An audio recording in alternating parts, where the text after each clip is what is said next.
অ্যালকোহলের উদযাপন থেকে নিজেকে সরিয়ে নিয়ে আলোচনায় সাকিব আল হাসান।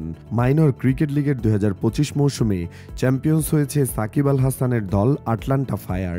নর্থ ক্যারোলিনার মরিসভিলের চার্চ স্ট্রিট পার্কে অনুষ্ঠিত এ ফাইনালটি ছিল সত্যিই রোমাঞ্চের। পুরো মাঠ জুড়ে উৎসবের আবহ, গ্যালারিতে বাংলাদেশের পতাকা আর সাকিবের নাম ধরে সমর্থকদের চিৎকার, সব মিলিয়ে এটি ছিল এক আবেগঘন সন্ধ্যা। পুরো টুর্নামেন্টটি ব্যাটে বলে দুর্দান্ত খেলেছেন সাকিব আল হাসান। ব্যাট হাতে দ্রুততম 30 এবং 27 রানের মতো ক্যামিও ইনিংস আর বল হাতে ইকোনমিক্যাল পারফরমেন্স অবদান রেখেছে তার দলের চ্যাম্পিয়ন হওয়াতে। ম্যাচ শেষে পুরস্কার বিতরণী অনুষ্ঠানের পর ট্রফি নিয়ে সেলিব্রেশনের সময় সাকিবের একটি বিষয় আলাদা করে আলোচনায় এসেছে। এ সময় দেখা যায় সতীর্থদের অ্যালকোহলের উদযাপন থেকে নিজেকে সরিয়ে নিচ্ছেন সাকিব আল হাসান। টস জিতে আটলান্টা ফায়ার প্রথমে ব্যাট করার সিদ্ধান্ত নেয়। শুরু থেকেই তারা দেখাতে থাকে ইতিবাচক মানসিকতা। ওপেনাররা কিছুটা সাবধানের সূচনা করলেও দ্বিতীয় উইকেটে ঋষি পান্ডে ও পল পামার মিলে ম্যাচের গতিপথ ঘুরিয়ে দেন।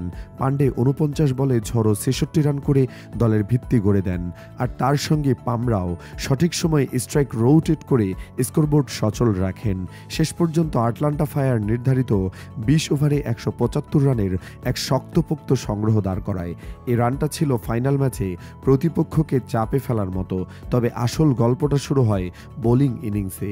শিকাগো কিংসম্যান ব্যাট করতে নেমে আত্মবিশ্বাসী সূচনা করলেও সাকিব আল হাসানের অভিজ্ঞতা ও বুদ্ধিমত্তার সামনে তাদের ব্যাটিং একেবারে ভেঙে পড়ে। বল হাতে সাকিব ছিলেন যেন এক জাদুকর।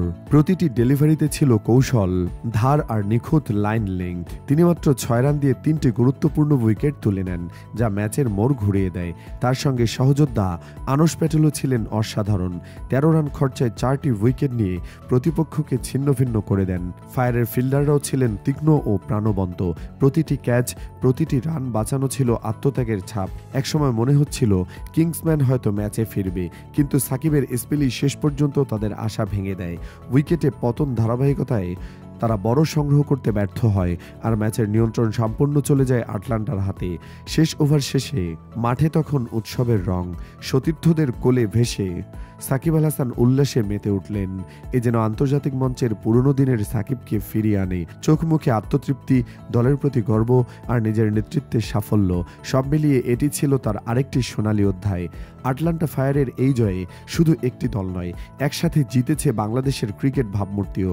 সাকিবের পারফরমেন্স প্রমাণ করছে বয়স কেবল একটি সংখ্যা, বড় মঞ্চে এখনও তিনি সবচেয়ে নির্ভরযোগ্য সেনানায়ক। ফাইনালের সেই রাতটি তাই শুধু একটি জয় নয়, ছিল এক অনুপ্রেরণার গল্প, যেখানে অভিজ্ঞতা, নেতৃত্ব ও ঐক্যের জ্বালায় গড়ে ওঠে এক চ্যাম্পিয়ন দলের জন্মকথা।